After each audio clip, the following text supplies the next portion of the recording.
പിന്നെ എല്ലാവരോടും ഒരു കാര്യം പറയാണ്ട് കേട്ടോ. എന്താ പറയാനുള്ളതെന്നറിയോ? നമ്മുടെ അച്ഛനമ്മമാരോ നമ്മൾ നല്ല പോലെ നോക്കുക. അവർക്ക് സ്നേഹം കൊടുക്കേണ്ട സമയത്ത് നമ്മൾ എന്തായാലും അവർക്ക് സ്നേഹം കൊടുക്കണം കേട്ടോ. തിരിച്ച് നമ്മൾ നമ്മുടെ മക്കൾക്കില്ലേ, നമ്മുടെ അച്ഛനമ്മമാരെയൊക്കെ നമ്മൾ സ്നേഹിക്കുന്നത് കാണുമ്പോൾ നമ്മുടെ മക്കൾക്ക് നമ്മളോടുള്ള ആ സ്നേഹം കൂടുകയേ ചെയ്യുള്ളൂ. കാടിൻ്റെ ഉള്ളിലല്ലോ നമ്മൾ പശുക്കൾ വളർത്തണം, ആടിനെ വളർത്തണം, കോഴി വളർത്തണം, പിന്നെ നമ്മുടെ പപ്പു ഒക്കെ പാടെ അവർക്ക് ഇങ്ങനെ എന്നിട്ട് നമ്മളിങ്ങനെ അഴിച്ചിങ്ങനെ വിട്ടിട്ട് സമയമാകുമ്പോൾ വിളിച്ചാൽ മതി. പപ്പുവിനെ കൊല്ലം കുറുക്കനും പിടിച്ചിട്ടു.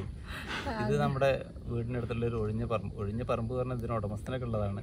പക്ഷെ നല്ല സ്ഥലം. പണ്ട് നമ്മുടെ കളിസ്ഥലമായിരുന്നു ഇത്. കളിക്കുന്ന സ്ഥലം കാണിച്ചു തരാം. അപ്പോൾ അതിലൊരു ഒഴിഞ്ഞ പറമ്പ്. നമ്മൾ വൈകുന്നേരങ്ങളിലൊക്കെ വന്ന് കാറ്റ് കൊള്ളാനിരിക്കുന്ന ഒരു സ്ഥലമാണ്. ഇപ്പോഴല്ല, നമ്മളെ ലോക്ക്ഡൗണൊക്കെ ഉണ്ടായിരുന്ന സമയത്തൊക്കെ നമ്മളിവിടെ വൈകുന്നേരങ്ങളിലൊക്കെ വന്ന് ഒഴിഞ്ഞിരുന്ന അങ്ങനെയാണ്. എല്ലാവരും ഇവിടെ ഒഴിഞ്ഞിരിക്കുന്ന സ്ഥലമാണ്. അതേമാതിരി ന്യൂ ഇയർ പോലുള്ള സമയങ്ങളിൽ ഫുഡ് ഉണ്ടാക്കി കഴിക്കും. ഫുള്ള് ചെക്കന്മാരെല്ലാവരും വന്ന് അവിടുന്ന് ഫുഡൊക്കെ ഉണ്ടാക്കി കഴിക്കൽ ഈ ഭാഗത്തു നിന്നാണ്. നമ്മളിന്ന് വന്നത് ഫുഡ് ഉണ്ടാക്കുന്നതിന് ന്യൂ ഇയർ ആഘോഷത്തിനെ കുറിച്ച് പറയാനല്ല. കമ്പനിയിൽ കാണുമ്പോൾ തന്നെ മനസ്സിലായിട്ടുണ്ടാവുമല്ലോ. അപ്പോൾ പിന്നെ അതിനെക്കുറിച്ച് കൂടുതൽ പറയേണ്ട കാര്യമില്ല. നിങ്ങളൊക്കെ ചോദിച്ച ചോദ്യങ്ങൾക്ക് ഏകദേശം ഉത്തരങ്ങൾ തരണ്ടേ? ഏകദേശമല്ല, നിങ്ങൾ ചോദിച്ച ചോദ്യങ്ങൾക്ക് ശരിക്കുള്ള ഉത്തരം തരാൻ വേണ്ടിയിട്ടാണ് വന്നത്. അപ്പോൾ നമുക്ക് തുടങ്ങാം. അപ്പോൾ നമ്മുടെ പുതിയൊരു വീഡിയോയിലേക്ക് എല്ലാവർക്കും സ്വാഗതം. അപ്പോൾ നമുക്ക് ചോദ്യങ്ങൾ കിടക്കാം. രേഷ്മ എൻ ടി വീട്ടിലുള്ള 6 മക്കളുടെയും പേരെന്താണ്? കിച്ചുവിന് LSSന് എത്ര മാർക്ക് കിട്ടി? കിച്ചുവിന് 4 മാർക്കിനാണ് കിച്ചു പോയത്. 4 മാർക്ക് കിട്ടിയിട്ടുണ്ടെങ്കിൽ കിച്ചു ജയിക്കുമായിരുന്നു കേട്ടോ. പിന്നെ മക്കളുടെ പേര് പറഞ്ഞാൽ നമ്മുടെ അമ്മുട്ടിയുടെ പേര് അപർണാനിൽ നിന്നാണ്, അച്ചുവിൻ്റെ പേര് ആർച്ചാനിൽ നിന്നാണ്, കിച്ചുവിൻ്റെ പേര് അനുരാഗനിൽ നിന്നാണ്, പിന്നെ കുഞ്ഞുവിൻ്റെ പേര് ആത്മജ് എന്നാണ്, കുഞ്ഞുണ്ണിയുടെ പേര് ആർജിത്ത് എന്നാണ്, പൊന്നൂസിൻ്റെ പേര് ആരുഷ് എന്നാണ് കേട്ടോ. അപ്പോൾ കുറേ പേര് ഇങ്ങനെ ചോദിച്ചിരുന്നു മക്കളുടെ പേര്. നമ്മളെല്ലാവരും ഈ ഓമന പേര് വിളിക്കും കൊണ്ട് നമുക്ക് തന്നെ ശരിക്കും പറഞ്ഞു വെച്ചാൽ പേര് മറന്നു പോകും. കുഞ്ഞുണ്ണിയുടെ പേര് ചോദിക്കും, എന്താ കുഞ്ഞുണ്ണിയുടെ പേര് എന്നൊക്കെ ചോദിച്ചു കഴിഞ്ഞാൽ ആദ്യം മന്ദം വിടുന്നിട്ടാണ് പിന്നെ ആർജിത്ത് എന്നാണ് എന്നുള്ളത് വരിക. ആദ്യം അമ്മൂൻ്റെ ആയും പിന്നെ കുഞ്ഞുണ്ണിയുടെ അച്ചുവിൻ്റെ ആനും വെച്ചിട്ട് പോയില്ലേ. അപ്പോൾ അതാണ് കേട്ടോ മക്കൾ. രണ്ടാമത്തെ ചോദ്യം, വീട്ടിലെ ഏട്ടന്റെ ഭാര്യമാരെ വീഡിയോയിൽ കാണിക്കൂ. അവര് വീഡിയോയിൽ കാണിക്കുക എന്ന് പറഞ്ഞു കഴിഞ്ഞാൽ അവർക്ക് ഇഷ്ടമുണ്ടെങ്കിലല്ലേ വീഡിയോയിൽ കാണിക്കാൻ പറ്റുള്ളൂ. നിർബന്ധിക്കാൻ പറ്റാത്തൊരു കാര്യമാണ്. ഇപ്പൊ നമുക്ക് ആരെയാണ് പറഞ്ഞാലും വിളിച്ചു നിർത്തുമ്പോ അവർക്ക് ഇഷ്ടം കൂടി വേണ്ടേ. അപ്പൊ അത് കാരണമാണ് വീഡിയോയിൽ കാണിക്കാത്തത്. പിന്നെ നമ്മുടെ ഒരു കല്യാണ വീഡിയോയില് ഒരു മിന്നാട്ടം പോലെയൊക്കെ അവരെല്ലാവടെയും ഉണ്ട്. അപ്പൊ നമ്മൾ കാണിച്ചു തരും ചെയ്തിരുന്നു കേട്ടോ. നമ്മള് ഫോൺ പിടിച്ച് അടുത്ത് കൂടെ പോകുമ്പോഴേക്കും അവര് മാറിപ്പോവും. പിന്നെ നമ്മൾ താല്പര്യം ഇല്ലെങ്കിൽ പിന്നെ അവര് നമ്മൾ ആരെയും നിർബന്ധിച്ച് വീഡിയോ നിർത്താറില്ല. അതുകൊണ്ട് അവർക്ക് പ്രത്യേകിച്ച് ബുദ്ധിമുട്ട് എന്താന്നുള്ളത് അറിയില്ല. അപ്പോൾ കഴിഞ്ഞ വീഡിയോസിനെ കണ്ടു കഴിഞ്ഞാൽ അറിയാം, അളിയൻ്റെ കുട്ടികൾ അപ്പും അച്ചും അത് കൂടെ ഇങ്ങനെയൊക്കെ ഒളിഞ്ഞിട്ട് ഇങ്ങനെ ഓടുന്നുണ്ട്. അതുകൊണ്ട് അവർക്കുള്ള ബുദ്ധിമുട്ട് എന്താ വെച്ച് കഴിഞ്ഞാൽ ഒരു ബുദ്ധിമുട്ടില്ല. എന്നാൽ അച്ചു ഒറ്റയ്ക്കുള്ള വീഡിയോസിലൊക്കെ ഫുള്ളും ഷോർട്സിൽ നിന്റെ കൂടെ വന്നിരിക്കുന്നത്, ആ മീൻ പിടിക്കുന്ന ഭാഗങ്ങളൊക്കെ അച്ചു ഒരു ചമ്മലൊരു പ്രശ്നമില്ലാണ്ട് വന്നിരിക്കുന്നുണ്ട്. പക്ഷെ ഏട്ടനെ കണ്ടു കഴിഞ്ഞാൽ അപ്പോൾ ഏട്ടൻ കളിക്കുന്ന അതേ കളി അവനും കളിക്കും. അപ്പൊ അതുപോലെ അതെന്തോ അവർക്കൊരു ഇഷ്ടക്കുറവല്ല, എന്തോ ഒരു നാണക്കേടാണ് അവർക്ക്. അപ്പൊ അല്ല, ഞാനും ഒരു സമയത്ത് അങ്ങനെയായിരുന്നു. ക്യാമറ കാണുമ്പോൾ ഞാൻ ഒളിഞ്ഞു നിന്നായിരുന്നു. ഇപ്പൊ നമ്മളത് തൊഴിലാണ്. അപ്പൊ അതുകൊണ്ട് നമുക്കത് പേടി മാറി. പക്ഷെ അത് മക്കൾക്ക് അവർക്ക് ഉള്ളിൽ എന്താണെന്നുള്ളത് മനസ്സിലാവില്ലല്ലോ. അപ്പൊ അത് കാരണം എല്ലാരെയും നിർബന്ധിച്ച് വീഡിയോക്ക് നമ്മൾ എടുക്കില്ല. താല്പര്യമുള്ളവർക്ക് മുന്നിൽ വരാം.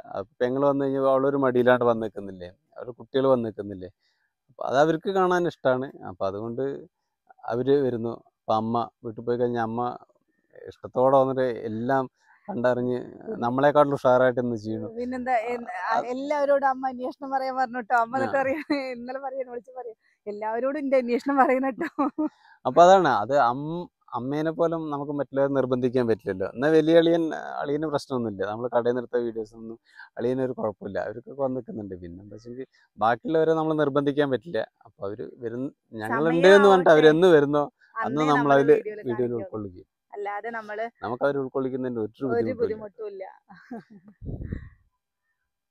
അടുത്ത ചോദ്യം, ഗായത്രി നിർമ്മ എന്നാണ് അതിൽ പേര് കിട്ടുന്നുള്ളൂ. അത് എന്താണ് അവർ ശരിക്കും പേരെന്ന് അറിയില്ല. അപ്പോൾ നമ്മൾ ഗായത്രി എന്ന് ഉദ്ദേശിക്കുന്നുണ്ട്, അങ്ങനെ വിചാരിക്കാം. എന്താ പേരുന്നത് നമ്മൾ ഇതിൽ കാണിക്കുന്നല്ലേ പറയാൻ പറ്റും. അപ്പോൾ അവർ പിന്നെ ചോദിച്ചത് നിങ്ങൾ വേറെ വീട് പണിയുന്നുണ്ടോ. പിന്നെ പ്രസിയുടെ സ്വന്തം വീട്ടിലുള്ള ഏട്ടനെയും ഏടത്തിയെയും എന്ന വീഡിയോയിൽ കാണിക്കും. അപ്പോൾ ആ ഒരു ചോദ്യത്തിൻ്റെ ഉത്തരം നമ്മൾ പറഞ്ഞു കഴിഞ്ഞു. നേരത്തെ പറഞ്ഞു. അപ്പോൾ നമ്മൾ വീടിൻ്റെ കാര്യം നമ്മൾ വീടിനെ കുറിച്ച് ഏകദേശം എല്ലാവർക്കും അറിയുന്നതാണ് വിചാരിക്കുന്നത്. അപ്പോൾ ഈ ചേച്ചി ചിലപ്പോൾ അറിഞ്ഞിട്ടുണ്ടാവില്ല. നമ്മൾ വീട് പണിതിട്ടുണ്ട്. വീട് പണി ഒരു 70-60% വീട് പണി ആയിട്ടുണ്ട്. വീടിൻ്റെ ഉള്ളിലത്തെ തേപ്പ് പ്ലാസ്റ്ററിങ് ഒക്കെ ഉള്ളിലത്തെ കഴിഞ്ഞു, പുറത്തെ പകുതി കഴിഞ്ഞിട്ടുണ്ട്. അപ്പോൾ അപ്പോഴേക്ക് നമ്മുടെ ഫണ്ട് മുട്ടി നിലംപരിശായി കിടക്കുകയാണ്. ഇനി ബാക്കിയുള്ളതും കൂടി ചെയ്യണം. ബാക്കിയുള്ളൂടെ ചെയ്യുക. എല്ലാം കൂടി ചെയ്ത് കഴിഞ്ഞില്ലെങ്കിൽ നമുക്ക് താമസിക്കാൻ പാകത്തിൽ അതിൽ ബാത്റൂമിൻ്റെ കറണ്ടിൻ്റെ പണി അതേമാതിരി പ്ലംബിങ്ങിൻ്റെ ഒക്കെ അത്യാവശ്യം ചെയ്ത് കഴിഞ്ഞാൽ നമുക്ക് മാറാം. പക്ഷേ ഇതിപ്പോൾ എവിടെയും എത്താൻ പറ്റാത്തൊരവസ്ഥയിൽ നിൽക്കുക. അപ്പോൾ അത് കാരണമാണ് നമ്മളെന്താ വെച്ചാൽ അത് വീട് പണി തുടങ്ങുന്നൊരു സമയം വരികയാണെങ്കിൽ അപ്പം അതിൻ്റെ വീഡിയോ അങ്ങനെ എടുത്ത് കാണിക്കാമെന്ന് വിചാരിച്ചിട്ടാണ് വീടിനെ കാണിക്കാത്തത്. കാരണം എടുത്ത് പകുതിക്കാക്കി വെച്ചത് വീഡിയോ ആണ്, ഫുള്ള് എടുക്കാൻ പറ്റിയിട്ടില്ല. അപ്പം ഇനി എടുക്കാന്ന് വെച്ച് കഴിഞ്ഞാൽ വീടിൻ്റെ ഉള്ളിൽ ഫുള്ള് തുണിയായിപ്പോയി. മഴ പെയ്യാൻ തുടങ്ങി കഴിഞ്ഞാൽ അഴകട്ടലൊക്കെ അതിൻ്റെ ഉള്ളിലാണ്. തുണി മാത്രമല്ല കുറെ ചകിരികൾ ഇപ്പം ഇന്ന് കൊണ്ടുവന്നിട്ട് ചകിരി ഫുള്ള് അതിൻ്റെ ഉള്ളിൽ കയറ്റിയിടും ചെയ്തു. അപ്പം അത് കാരണം നമ്മൾ വീഡിയോ എടുക്കാന്ന് പറയുമ്പോൾ അതൊരു വൃത്തിയിൽ കാണണ്ടേ. അപ്പോൾ ഇതൊക്കെ ഫുള്ള് അതിൻ്റെ ഉള്ളിൽ വെച്ച് കഴിഞ്ഞാൽ പിന്നെ വൃത്തി പറ്റില്ലല്ലോ. പിന്നെ പോരാത്തിന് നമ്മളൊരു കോഴീനെ അണവെച്ച് കൊടുത്തിട്ട് അതിൻ്റെ ഉള്ളിലാണ്. അപ്പോൾ എല്ലാവരും കൂടി താമസം അതിൻ്റെ ഉള്ളിലായതുകൊണ്ട് ചെറിയൊരു ബുദ്ധിമുട്ട്. നമ്മൾ കുറച്ചായി ഇങ്ങനെ ഇന്നെടുക്കണം നാളെ എടുക്കണം പറഞ്ഞിട്ട് എടുത്തു വെച്ചൊരു വീഡിയോ ആയിരുന്നു അത്. അപ്പോൾ നമുക്ക് സമയം കിട്ടുന്ന ചിലപ്പോൾ ഒരു വീഡിയോ എടുത്തു കഴിഞ്ഞ് കഴിഞ്ഞാൽ കുറച്ച് സമയം ഫ്രീ ആയിട്ട് കിട്ടുമ്പോൾ അപ്പോൾ ചിലപ്പോൾ അന്നത് എടുത്തു വെക്കാന്ന് പറഞ്ഞിട്ട് അങ്ങനെ എടുത്തു വെക്കുന്നതാണ്. അപ്പോൾ എന്തെങ്കിലും അതിൻ്റെ ഇടയിൽ ആരെങ്കിലും വരും എന്തെങ്കിലും ചെയ്യുമ്പോൾ അതങ്ങനെ മുടങ്ങിയിട്ട് അങ്ങനെയായിട്ട് പകുതിക്ക് വെച്ചൊരു വീഡിയോ നിൽക്കുന്നുണ്ട്. എന്തായാലും നമ്മൾ വൈകാതെ തന്നെ അതിൻ്റെ വീഡിയോ ഇടും. അപ്പോൾ അത് ദൈവം അനുഗ്രഹിക്കുകയാണെങ്കിൽ നമ്മൾ പണിയുന്നൊരു വീഡിയോ ഇടാമെന്ന് വിചാരിച്ചിട്ടാണ്. അത് നമ്മൾ കുറേ പറയണോ ഈ പറഞ്ഞ് കാലങ്ങൾ കുറച്ച് പോയി 4-5 കൊല്ലത്തോളം പോയി. ഇപ്പോൾ എല്ലാം ദൈവത്തിൻ്റെ കയ്യിലല്ലേ. പിന്നെ നമുക്ക് ആഗ്രഹമുണ്ട് ഇന്നോ അല്ലെങ്കിൽ നാളെ മാറാൻ പറഞ്ഞ മക്കൾക്കും എല്ലാവർക്കും ആഗ്രഹമില്ലേ. വീട് അത്ര പണിയൊക്കെ അത്ര ആയി കഴിഞ്ഞിട്ട് നമുക്കൊന്നും മാറാൻ പറ്റുന്നില്ലല്ലോ, വലിയ വിഷമമുണ്ട്. പക്ഷേ ഇപ്പോൾ ജീവിച്ചിരിക്കുന്നതിൽ വെച്ച് ഏറ്റവും വലിയ നമ്മൾ ജീവിച്ചിരിക്കുമ്പോൾ നമുക്കുള്ള ആഗ്രഹങ്ങൾ ഏറ്റവും വലിയൊരു ആഗ്രഹം എന്ന് പറയുന്നത് നമ്മുടെ വീട് തന്നെയാണ്. അവിടെ നിന്ന് കയറി താമസിക്കുക എന്നുള്ളത് തന്നെയാണ്. പിന്നെന്താ നടക്കുകയായിരിക്കും അല്ലേ. പിന്നെന്താ സമയമായിട്ടുണ്ടാവില്ല. ശില്പ ശ്രീകുമാരൻ നായരാണ്. ഹായ് ചേച്ചി, നിങ്ങളുടെ ചാനലിന് ഈ പേരിടാൻ കാരണം പിന്നെ മുമ്പ് വേറെ പേരായിരുന്നു ആയിരുന്നില്ലേ, എന്തായിരുന്നു അത്? പിന്നെ ഏകദേശം യൂട്യൂബ് റവന്യൂ കൂടെ അറിഞ്ഞാൽ കൊള്ളാം. ശില്പ നെടുമ്പാശ്ശേരി അവരാണ് ചോദിച്ചിരുന്നത്. നമ്മള് ആദ്യം യൂട്യൂബ് ചാനൽ പറഞ്ഞു കഴിഞ്ഞാൽ കുക്കിംഗ് ഒന്നും ആയിരുന്നില്ല കേട്ടോ. ഏട്ടന്റെ ഇന്റീരിയൽ വർക്കുകൾ മാത്രമാണ് ഉണ്ടായിരുന്നുള്ളൂ. അതിന് ഇന്റീരിയൽ സൃഷ്ടി എന്നാണ് ഇട്ടിരുന്നത്. ഇന്റീരിയൽ സൃഷ്ടി എന്ന് മാറിക്കഴിഞ്ഞിട്ട് പിന്നെ നമ്മള് കിച്ചുവിനെ ഇവിടെ അമ്മ വിളിക്കുക കുഞ്ചു എന്നാണ് വിളിക്കുക. ഇവിടുത്തെ അമ്മ കേട്ടോ, അവിടെ അല്ല, ഇവിടെ ഉള്ള അമ്മ വിളിച്ചിരുന്ന ഓമന പേരാണ് കുഞ്ചു എന്നാണ് വിളിച്ചിരുന്നത്. അപ്പോൾ നമ്മൾ എന്താണ് വിളിക്കുക ഇങ്ങനെ ആലോചിച്ചപ്പോൾ അമ്മ പറഞ്ഞു കുഞ്ചു എന്ന് വിളിക്കുക. കാരണം എന്താ വെച്ചാൽ അമ്മയുടെ ഒരു ഏട്ടന്റെ പേര് കുഞ്ചൻ എന്നാണ്. അപ്പൊ അങ്ങനെ കുഞ്ചു ഇനിയിപ്പോൾ അത് അമ്മാവന്റെ പേര് കുഞ്ചൻ എന്നുള്ളതുകൊണ്ട് കുഞ്ചു എന്നാക്കിയതാണെന്ന് അറിയില്ല. നമുക്ക് അങ്ങനെ ഒന്ന് കുഞ്ചു എന്ന് വിളിക്കാന്ന് പറഞ്ഞു. പക്ഷെ നമ്മളങ്ങനെ കുറേ ദിവസം കുഞ്ചു എന്നൊക്കെ വിളിച്ചായിരുന്നു അവനെ. പിന്നെ എപ്പോഴോ അവിടുത്തെ അമ്മയാണ് പറഞ്ഞത് ഇങ്ങനെ കിച്ചു എന്ന് വിളിച്ചാൽ മതി, കുഞ്ചു പഴയ പേരല്ലേ കുഞ്ചു. അപ്പൊ അതിനെക്കാളും നല്ലത് കുഞ്ചു എന്ന് വിളിക്കല്ലേ, അല്ല കുഞ്ചു എന്ന് വിളിക്കുന്ന കിച്ചു എന്ന് വിളിക്കല്ലേ. വീട്ടിലത്തെ അമ്മ പ്രസവിച്ചതും പറഞ്ഞു കിച്ചു ആണ്, അമ്മു അച്ചു കിച്ചു പറഞ്ഞു. അങ്ങനെ പ്രസവിച്ച് ഇവനെ കയ്യെ കിട്ടിയപ്പോ തന്നെ അമ്മ പറഞ്ഞു കിച്ചു എന്നാണ് കേട്ടോ അവന്റെ പേര് എന്ന് പറഞ്ഞു. അപ്പൊ വേറെ പേര് പറഞ്ഞില്ല, അമ്മു അച്ചു കിച്ചു അങ്ങനെ പറഞ്ഞു. ഇവിടെ അമ്മ പറഞ്ഞു കുഞ്ചുന്ന്. അപ്പൊ ഞങ്ങൾ എന്താ കേട്ടെന്നറിയോ, ഇവിടെ ഞങ്ങൾ അവനെ കുഞ്ചുന്നും വിളിക്കും, വീട്ടിൽ പോയി കഴിഞ്ഞാൽ കിച്ചുന്നും വിളിക്കും. പിന്നെ കിച്ചു പോയി അങ്ങനെ ആയതാണ്. പിന്നെ യൂട്യൂബ് റവന്യൂ എന്ന് പറഞ്ഞു കഴിഞ്ഞാൽ നമുക്കിപ്പോൾ $300 ആയി കഴിഞ്ഞാൽ നമുക്ക് പൈസ കിട്ടുന്നുള്ളൂ. ആ $300 ചില സമയങ്ങളിൽ 2 മാസത്തിൽ കിട്ടാറുണ്ട്, ചില സമയങ്ങളിൽ അത് 3 മാസത്തിലാണ് കിട്ടാറുള്ളത്. അപ്പോൾ ഇത് ഇങ്ങനെ തുടങ്ങിയിട്ട് നമുക്ക് രണ്ട് പ്രാവശ്യത്തോളം അങ്ങനെ 3 മാസത്തിലല്ല ഈ $300 ആയിട്ടാണ്. ഇപ്പോൾ ഈ കഴിഞ്ഞ മാസം കിട്ടിയിട്ടില്ല. ഇനിയിപ്പോൾ ഈ മാസം കിട്ടാൻ പോകുന്നത് ഈ $300 ആയാലേ കിട്ടും. അപ്പോൾ നമുക്ക് കഴിഞ്ഞ മാസം കിട്ടിയിട്ടില്ല. അപ്പോൾ ഈ മാസം കിട്ടുമെന്ന് വിചാരിക്കുന്നുണ്ട്. അപ്പോൾ അതിന് മുന്നേ ഇതേപോലെ വന്നിട്ട് 3 മാസം കഴിഞ്ഞിട്ടാണ് നമുക്ക് ആ $300 തികഞ്ഞ്. അപ്പോൾ ആ സമയത്ത് നമ്മൾ വീഡിയോ റീച്ചില്ലാതെ കിടക്കുന്നൊരു സമയമായിരുന്നു. ഇപ്പോൾ ഈ വെക്കേഷനൊക്കെ ആയപ്പോഴുള്ള മാറ്റം. അപ്പോൾ അതുകൊണ്ട് നമുക്ക് ഈ മാസം ചിലപ്പോൾ കിട്ടുമെന്ന് വിചാരിക്കുന്നുണ്ട്. പിന്നെ പറഞ്ഞു വെച്ചാല് ആദ്യം $100 ആയ കിട്ടിയിരുന്നു. ആദ്യം അതെ അല്ല ഇപ്പോഴും കിട്ടുന്നുണ്ട്. ഞാനിപ്പോൾ സക്കീറിനോട് പോയിട്ട് ഒക്കെ പുതിയ അപ്ഡേഷനൊക്കെ നമ്മളാകെ പറ്റിച്ച് ബുദ്ധിമുട്ടിക്കുന്നുണ്ട് യൂട്യൂബ്. $100 ആയി കഴിഞ്ഞാൽ പൈസ കിട്ടുന്നില്ല എന്ന് പറഞ്ഞപ്പോൾ മൂപ്പര് പറഞ്ഞു എനിക്ക് $100 ആയപ്പോൾ പൈസ കിട്ടിയാൻ്റെ അത് ഇതിപ്പോൾ എന്താ സംഭവം എന്നറിയില്ല പറഞ്ഞപ്പോൾ അങ്ങനെ വരാൻ സാധ്യതയില്ല പറഞ്ഞപ്പോൾ ഞാൻ ഫോണിൽ കാണിച്ചു കൊടുത്തു. മിനിമം $300 ആയാലാണ് റവന്യൂ വരുമെന്നുള്ളത് കാണിച്ചു കൊടുത്താൽ മൂപ്പര് പറഞ്ഞു അതൊന്നും ചിലപ്പോൾ ഇനി ഓരോരുത്തർക്ക് മാറ്റം വരുന്നതെന്ന് അറിയില്ല, എനിക്ക് $100 ആയപ്പോൾ കിട്ടി, $100 ആയപ്പോൾ കിട്ടിയെന്ന് പറഞ്ഞു. അപ്പോൾ അത് കാരണം എല്ലാവർക്കും അങ്ങനെയാണെന്ന് അറിയില്ല. കാരണം നമ്മൾ അധികം വേറെ ആരെയും വിളിക്കുന്നുണ്ട്, നമ്മുടെ ഒപ്പമുള്ള യൂട്യൂബേഴ്സിനൊക്കെ വിളിക്കുന്നുണ്ട് ചിലവരെയൊക്കെ. പക്ഷേ ഇപ്പോൾ കുറച്ചായിട്ട് അവരെ വിളിക്കാത്തതുകൊണ്ട് അവർക്ക് എങ്ങനെ കിട്ടുന്നെന്നുള്ള അറിയില്ല. അപ്പോൾ അങ്ങനെയൊക്കെയാണ് റവന്യൂവിൻ്റെ കാര്യങ്ങൾ. റവന്യൂ എന്ന് മാത്രം ഉദ്ദേശിച്ച് നമുക്ക് വീഡിയോ ചെയ്യാൻ ഒന്നാമത് പറ്റില്ല. റവന്യൂ എന്ന് മാത്രം വിചാരിച്ച് ചെയ്ത് കഴിഞ്ഞാൽ വീഡിയോയിൽ നടക്കില്ല. ഇത് നമ്മുടെ ജീവിതത്തിൻ്റെ ഒരു ഭാഗമായി എന്നുള്ള നമ്മൾ മുന്നത്തെ വീഡിയോ അതിൽ പറയേണ്ടായിട്ടുണ്ടായിരുന്നു. അപ്പോൾ നമുക്കിത് ഒഴിവാകാൻ പറ്റില്ല. റവന്യൂ ഉദ്ദേശിച്ചിട്ട് മാത്രമല്ല, റവന്യൂ ഉദ്ദേശിച്ചിട്ട് തന്നെയാണ് ശരിക്കും ചെയ്യുന്നത്, അതല്ല എന്ന് പറയാൻ പറ്റില്ല. പിന്നെ നമ്മുടെ ഒരു വലിയ ആഗ്രഹമാണ്. കാരണം നമ്മൾ ഒരുപാട് കാലങ്ങൾ കഷ്ടപ്പെട്ട് നമ്മളൊരു ട്രാക്കിലേക്ക് വരുമ്പോൾ നമുക്കതിന് വരുമാനം കിട്ടുന്നില്ല എന്ന് പറഞ്ഞാൽ പിന്തിരിഞ്ഞു പോകാൻ പറ്റില്ല. കാരണം നമ്മളെ സ്നേഹിക്കുന്ന ഒരുപാട് ആളുകളുണ്ട്. അപ്പോൾ അത് കാരണം അവരെയൊന്നും വിഷമിപ്പിക്കാൻ പാടില്ല. പിന്നെ നമുക്ക് അവരുടെയൊക്കെ കമൻറ്റും കാര്യങ്ങളും നമുക്ക് കാണാതിരിക്കാനൊന്നും പറ്റില്ല. അപ്പോൾ അതുകൊണ്ട് നമ്മൾ റവന്യൂ കിട്ടിയാലും കിട്ടിയില്ലെങ്കിലും നമ്മൾ വീഡിയോ ഇട്ടുകൊണ്ടിരിക്കും.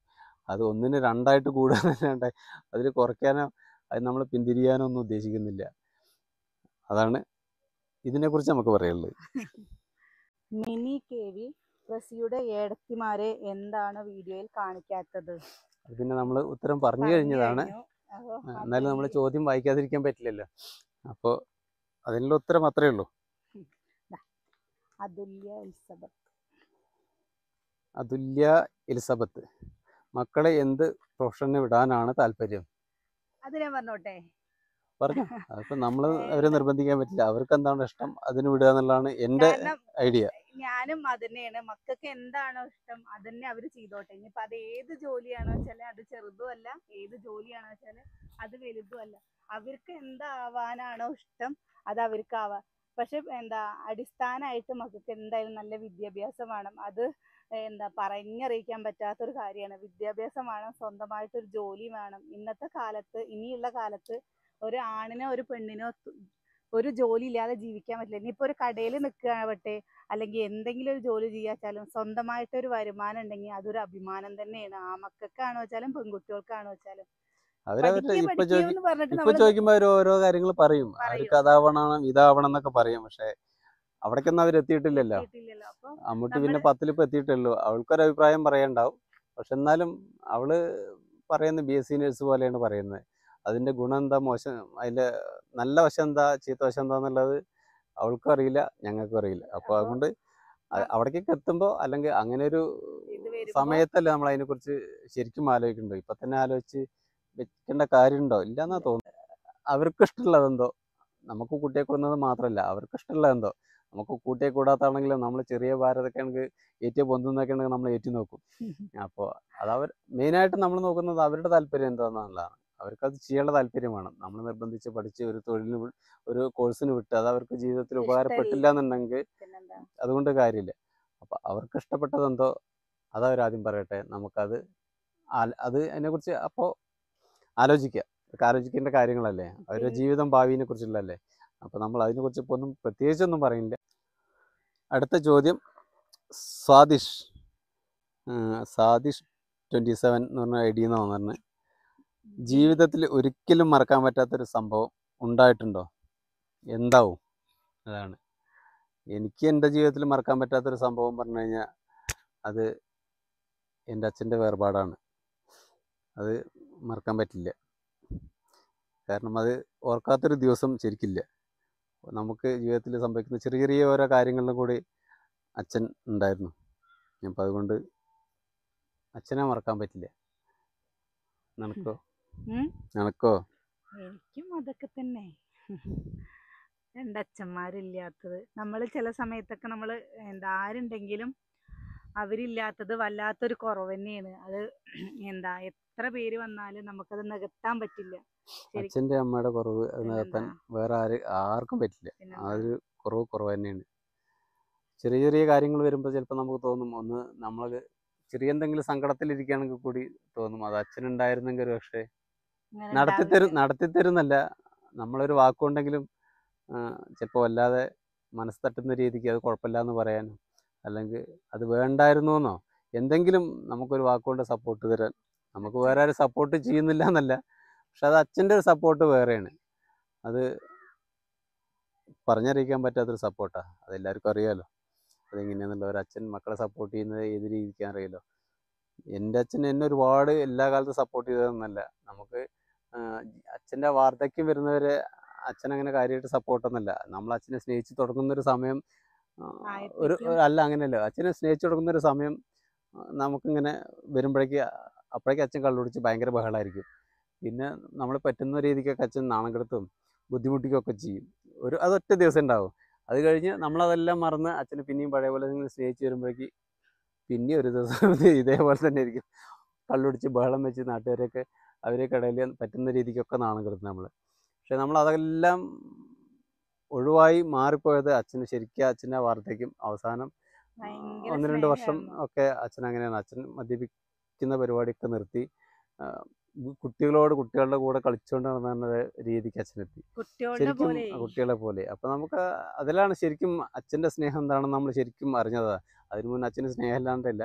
നമ്മളൊരു നേരത്തെ ഭക്ഷണത്തിനോ നമ്മൾ എടുക്കുന്ന തുണിക്കോ ഒന്നിനും അച്ഛൻ ഞങ്ങളെ ബുദ്ധിമുട്ടിച്ചിട്ടില്ല.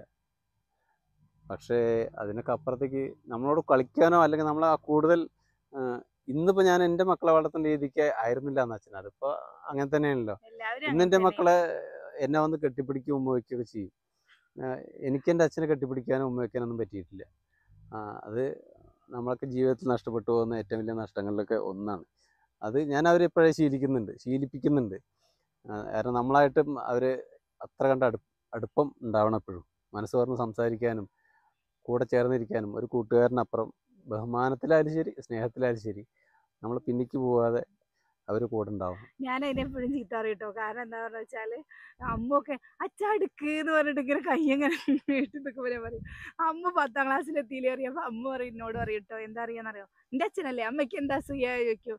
അങ്ങനെയില്ല, ഞാനും എൻ്റെ അച്ഛനോട് നല്ല ഇടപഴകുമായിരുന്നു കേട്ടോ. കെട്ടിപ്പിടിച്ചിട്ടും അതേപോലെ എന്നെ എടുത്തിട്ടും എന്നെ 9ാം ക്ലാസ് വരെയൊക്കെ അച്ഛൻ എടുത്ത് നടന്നിട്ടുണ്ട്, അത്രയും വലുതായിട്ടും കൂടി. അതുപോലെ പക്ഷെ ഇവിടെ വന്നപ്പോൾ ഇവിടുത്തെ അച്ഛന് സ്നേഹം പ്രകടിപ്പിക്കല്ലേ ചെയ്യുക. അച്ഛൻ എന്തെങ്കിലും ദേഷ്യപ്പെട്ട് പറയുക ചെയ്യുക. പക്ഷെ പിറ്റത്തെ ദിവസം ആകുമ്പോഴേക്കും അച്ഛൻ്റെ ആ ദേഷ്യം ഞാനല്ലെങ്കിൽ അച്ഛൻ്റെ അടുത്ത് മിണ്ടാൻ പോകും. അച്ഛ വിളിച്ചിട്ട് അങ്ങോട്ട് മിണ്ടുമ്പോൾ അച്ഛൻ ഇങ്ങോട്ടും വരും. പക്ഷെ ലാസ്റ്റൊക്കെ സമയമൊക്കെ ആയപ്പോഴേക്കും വയ്യ. ഒരു 3 വർഷമൊക്കെ ഭയങ്കര സ്നേഹമായിരുന്നു അല്ലേ? അല്ല, എനിക്കത് ശരിക്കും അച്ഛൻ മരിക്കുന്ന ആ സെക്കൻഡുകളിൽ അനിയൻ ഓട്ടോ ഓടിക്കുകയായിരുന്നു. ഞാൻ എൻ്റെ കുട്ടേട്ടൻ്റെ മടിയിലായിരുന്നു അച്ഛൻ കിടന്നായിരുന്നത്. അപ്പോൾ എൻ്റെ മടിയിൽ വെച്ചിട്ടാണോ അതാ വണ്ടി കയറുന്നതിന് ഇടയിലാണോ അച്ഛൻ്റെ അവസാന നിമിഷങ്ങൾ എങ്ങനെയായിരുന്നു എനിക്ക് കൃത്യമായിട്ട് അറിയില്ല. പക്ഷെ എൻ്റെ മടിയിൽ അച്ഛൻ കിടന്നിരുന്ന ആ സമയത്ത് ശരിക്കും ഞാൻ അറിഞ്ഞു അച്ഛനൊന്ന് കെട്ടിപ്പിടിക്കാൻ.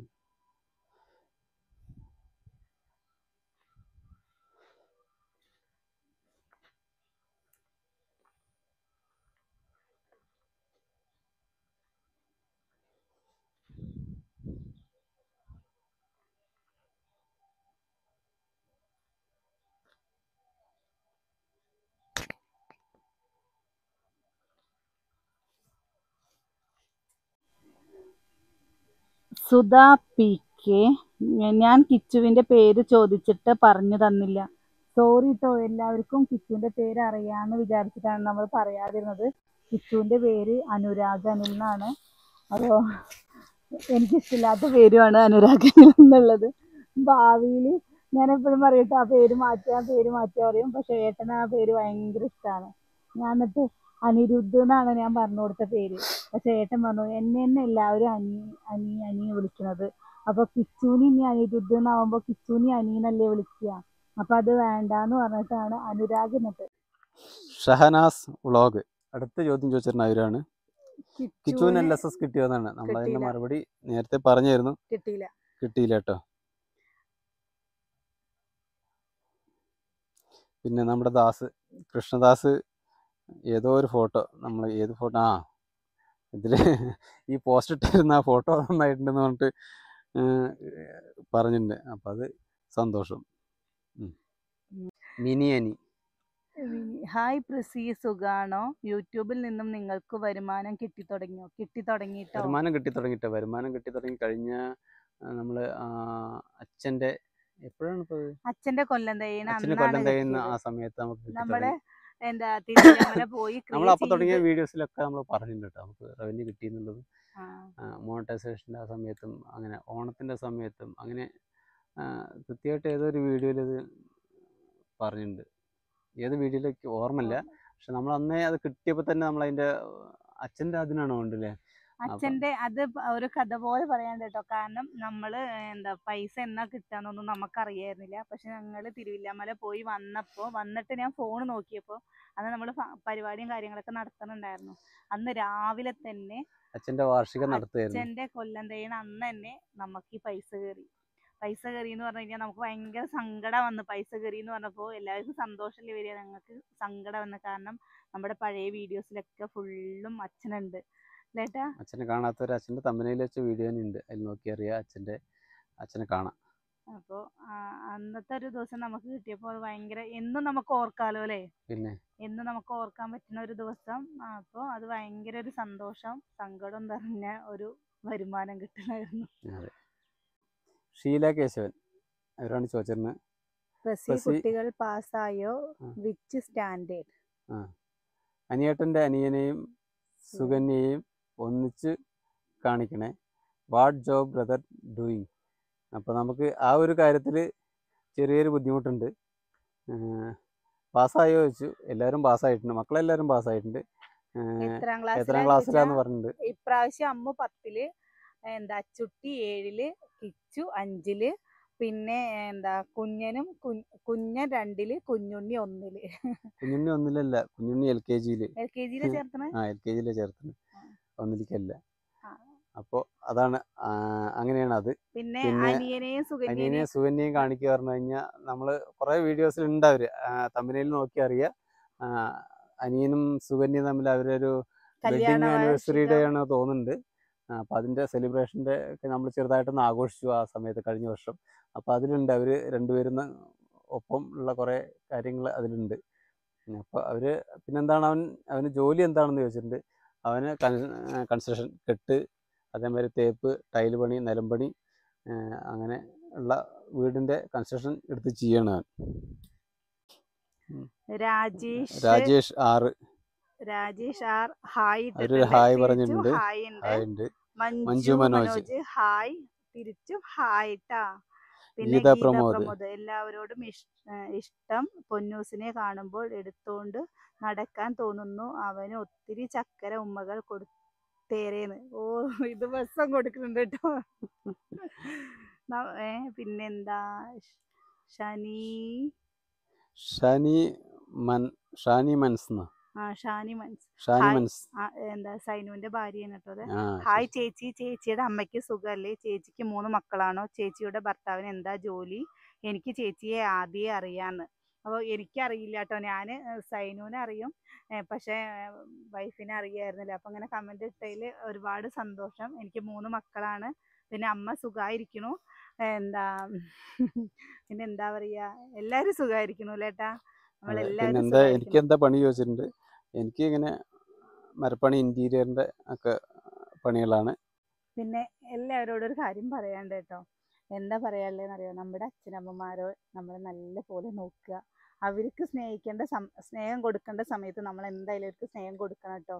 തിരിച്ച് നമ്മൾ നമ്മുടെ മക്കൾക്കില്ലേ, നമ്മുടെ അച്ഛനമ്മമാരെയൊക്കെ നമ്മൾ സ്നേഹിക്കുന്നത് കാണുമ്പോൾ നമ്മുടെ മക്കൾക്ക് നമ്മളോടുള്ള ആ സ്നേഹം കൂടുകയേ ചെയ്യുള്ളൂ. അല്ലാതെ നമ്മൾ എപ്പോഴും ഇപ്പോൾ ഏട്ടനാണോ വെച്ചാൽ ഞാൻ വന്നു പറഞ്ഞിട്ട് എൻ്റെ വാക്കുകൾ കേട്ടിട്ട് അമ്മേനെ കുറ്റപ്പെടുത്താതിരിക്കുക, സ്വത്തിനും മുതലിനും വേണ്ടിയിട്ട് അമ്മേനെ നോക്കാതിരിക്കുക, ഇതൊന്നും നമുക്കില്ലേ. ശരിക്കും ഇതൊക്കെ കണ്ട് നമ്മുടെ മക്കൾ വളരുമ്പോൾ എനിക്കിതിലൊന്നേ ചുരുക്കി പറയുള്ളൂ, ഞാൻ ചെയ്യുന്നത് കണ്ടിട്ടാണ് എൻ്റെ മക്കൾ ചെയ്യുക. എന്നെ കണ്ടാണ് എൻ്റെ മക്കളുടെ റോൾ മോഡൽ ഞാനായിരിക്കും. അപ്പോൾ എന്നെ കണ്ടാണ് എൻ്റെ മക്കൾ വളരെ പഠിക്കുക. അപ്പോൾ അത് അവർക്കുള്ള പഠിക്കാനുള്ള ഒരു അനുഭവം, അല്ലെങ്കിൽ അവർക്ക് കണ്ടുപഠിക്കാനുള്ളത് നമ്മളിൽ നിന്ന് അവർക്ക് കിട്ടണം. നമ്മൾ സ്കൂളിൽ പോയി പഠിക്കണേക്കാട്ടിലും നമ്മുടെ വീട്ടിൽ നിന്ന് കിട്ടണ ഓരോ കാര്യങ്ങളുണ്ട്. അത് കഴിഞ്ഞിട്ടേ ഉള്ളൂ നമ്മൾ സ്കൂളിൽ പോയി പഠിക്കുന്ന പാഠങ്ങൾ അല്ലേട്ടാ. എനിക്ക് തോന്നിയിരിക്കുന്നത് അങ്ങനെയാണ് കേട്ടോ. കാരണം ഇതെന്തുകൊണ്ടാണ് പറയണതെന്ന് പറഞ്ഞു കഴിഞ്ഞാൽ നമുക്ക് നമ്മുടെ ഇല്ലാതെ വേറൊരു അനുഭവം നേരിട്ട് കാണേണ്ട ഇട വന്നത് കൊണ്ട് നമുക്കത് പറയാൻ ബുദ്ധിമുട്ടുള്ളത് കൊണ്ടാണ് കേട്ടോ പറയുന്നത്. നമ്മൾ എന്ത് കഴിക്കണോ നമ്മുടെ അച്ഛനമ്മമാർക്ക് കൊടുക്കുക. നമുക്കില്ലെങ്കിലും അവരുടെ നല്ല കാലത്ത് ചിലപ്പോൾ വയറൊക്കെ ഇസ്കി പിടിച്ചിട്ടായിരിക്കും നമുക്ക് ഓരോന്ന് അതിന് സംശയമില്ല. തന്നിട്ടുണ്ടാവുക. അപ്പോൾ ഇപ്പൊ നമ്മളില്ലേ ഹോട്ടലിൽ നിന്ന് ഫുഡ് വാങ്ങണുണ്ട്, അല്ലെങ്കിൽ നമ്മുടെ മക്കളെയും കൊണ്ട് പുറത്ത് പോകുന്നുണ്ട്, ഒക്കെ പോകുമ്പോൾ നമ്മുടെ അമ്മയ്ക്ക് അല്ലെങ്കിൽ നമ്മുടെ അച്ഛനെ എന്ന് പറഞ്ഞിട്ട് നമ്മൾ എന്തെങ്കിലും കരുതി വെക്കുക. നല്ല കാലം മുഴുവൻ നമുക്ക് വേണ്ടി വേർപ്പും കണ്ണീരും ഒക്കെ ഒഴുക്കിയതാണ് അവര്. അല്ല, ഇനി ഞാൻ എന്താ അറിയോ, ഞാനിപ്പോൾ അച്ഛൻ മദ്യപിച്ചു അല്ലെങ്കിൽ അച്ഛൻ വെള്ളമടിച്ച് കച്ചറുണ്ടാക്കി എന്നൊക്കെ പറഞ്ഞാലും അത് പറയേണ്ട ഒരു അവസ്ഥയിൽ വരുന്നത് എന്തുകൊണ്ടാന്ന് വെച്ച് കഴിഞ്ഞാൽ അച്ഛൻ്റെ ഒരു നല്ല സമയങ്ങളിലൊക്കെ അച്ഛൻ നമ്മളെ നോക്കാതിരുന്നാലും ബുദ്ധിമുട്ടിക്കുകയൊന്നും ചെയ്തിട്ടില്ല. നല്ല പക്ഷെ പോലെ നോക്കിയിട്ടുണ്ട്. പക്ഷെ എന്താണ് പ്രശ്നം എന്ന് വെച്ച് കഴിഞ്ഞാൽ അച്ഛൻ എപ്പോഴും ഒരു മാസത്തിൽ 1-2 പ്രാവശ്യം വെള്ളം അടിച്ചു വന്നു കഴിഞ്ഞാൽ ഭയങ്കര ബഹളമായിരിക്കും. അത് അമ്മേനെ ഉപദ്രവിക്കും, അങ്ങനെയൊക്കെ ആയിരുന്നു. അപ്പോൾ അതുകൊണ്ട് തന്നെ നമ്മൾ അച്ഛനെ ശരിക്കും സത്യം പറഞ്ഞാൽ സ്നേഹിച്ചായിരുന്നില്ല. അച്ഛൻ കൊണ്ടുവരിക, നമ്മളതൊക്കെ കഴിച്ച് നമ്മൾ നമ്മുടെ രീതിക്ക് പോവുക എന്നല്ലാണ്ട് എങ്ങനെയാണ് സ്നേഹിക്കുക എന്നുള്ളതൊന്നും അറിയാനില്ല. പിന്നെ നമ്മളൊക്കെ ജീവിതത്തിൽ പല വഴിക്ക് പല ഭാഗങ്ങളിലായി. അനിയൻ ഒരിടത്ത്, അനിയൻ ചെന്നൈയിൽ, ഞാൻ കോഴിക്കോട്, ചെറിയനെയും കോയമ്പത്തൂർ, അങ്ങനെയൊക്കെ ആകുമ്പോൾ അപ്പോഴാണ് നമ്മൾ ഇതിന് ബന്ധങ്ങളിലേക്ക് വില ഒന്ന് അകന്ന് നിൽക്കുമ്പോഴാണ് ഈ ബന്ധങ്ങളുടെ വില സത്യത്തിൽ അറിയും. അപ്പോഴാണ് നമുക്ക് അച്ഛനെ കാണണം, അമ്മേനെ കാണണം, കൂടപ്പിറപ്പുകളുടെ അവരൊന്ന് ശബ്ദം കേൾക്കണം, അങ്ങനെയൊക്കെ നമുക്ക് തോന്നുന്ന ഓരോ സന്ദർഭങ്ങൾ വരും. അപ്പോഴാണ് ഇതിൻ്റെയൊക്കെ ശരിക്കുള്ള വില മനസ്സിലാവും. ഇപ്പോൾ നമ്മളെല്ലാവരും നാട്ടിലുണ്ട്. അപ്പോൾ നമുക്ക് നഷ്ടപ്പെട്ടു പോകുന്നതൊന്നും തിരിച്ചു കിട്ടാത്ത അത്രയും വിലയുള്ളതാണ്. അതൊക്കെ മനസ്സിലാവുന്നൊരു സമയം എപ്പോഴാണെന്ന് അറിയുമോ? ശരിക്കും അച്ഛൻ്റെയോ അല്ലെങ്കിൽ അമ്മയുടെയോ വില സത്യത്തിൽ നമുക്ക് മനസ്സിലാവുമല്ലോ, ഉൾക്കൊള്ളാൻ പറ്റുന്നൊരു സമയം നമ്മളൊരു അച്ഛനാകുമ്പോൾ അല്ലെങ്കിൽ നമ്മളൊരു അമ്മയാകുമ്പോഴായിരിക്കും. ആ സമയം വരെ നമുക്ക് ഇവർ ചെയ്തത് എന്താണോ നമ്മളെപ്പോഴും ആലോചിക്കും, എന്താണ് ഇപ്പോൾ എനിക്ക് വേണ്ടി എൻ്റെ അച്ഛൻ ചെയ്ത്, ഇങ്ങനെയാണോ ചെയ്യുക, പക്ഷേ ഇങ്ങനെയൊക്കെയാണോ ചെയ്യേണ്ടായിരുന്നത്, അല്ലെങ്കിൽ ഇതിനേക്കാൾ നല്ല രീതിക്ക് അവർക്ക് എന്തെങ്കിലും നമുക്ക് വേണ്ടി ഉണ്ടാക്കാൻ പറ്റില്ലേ എന്നൊക്കെ ആലോചിക്കും. പക്ഷേ ഞാനൊരു അച്ഛനായപ്പോൾ എനിക്ക് മനസ്സിലായി, എൻ്റെ അച്ഛൻ അല്ലെങ്കിൽ ഞങ്ങൾ ഈ 4 മക്കളെയും വളർത്താൻ വേണ്ടിയിട്ട് ബുദ്ധിമുട്ടിൻ്റെ ആഴം വ്യാപ്തി എത്രയാണെന്നുള്ളത് എനിക്കപ്പോൾ മനസ്സിലായി. അതിനുശേഷം പിന്നെ ഒരിക്കലും ഞാൻ അച്ഛനെ ദേഷ്യത്തോടെ കണ്ടിട്ടില്ല. എനിക്ക് അച്ഛനോട് വല്ലാത്തൊരു ഇഷ്ടം അവിടെ തോന്നി തുടങ്ങിയിട്ടുണ്ടായിരുന്നു. അതുവരയ്ക്കും എനിക്കങ്ങനെ പ്രത്യേകിച്ച് ഒരു ഇഷ്ടം അടുപ്പമൊന്നും തോന്നിയായിരുന്നില്ല കേട്ടോ. കാരണം നമ്മൾ എപ്പോഴും സ്നേഹിക്കുന്നതിൽ കൂടുതൽ നമ്മളെ വെറുപ്പിച്ചുകൊണ്ടിരുന്നായിരുന്നു അച്ഛൻ. പിന്നീട് അവിടെ നിന്ന് അങ്ങോട്ട് ഒരിക്കലും അച്ഛനെ ദേഷ്യപ്പെടുത്താനോ അല്ലെങ്കിൽ അച്ഛനെ വെറുക്കാനോ ഒന്നും പിന്നെ എനിക്ക് പറ്റിയിട്ടില്ല ഇപ്പോഴും. അതുകൊണ്ടാണ് അച്ഛൻ്റെ കാര്യം പറയുമ്പോൾ നമുക്ക് കണ്ണു നിറഞ്ഞു പോകുന്നത് അതുകൊണ്ടാണ്. അപ്പോൾ നല്ല വിശേഷങ്ങളായിട്ട് നാളെ കാണാം.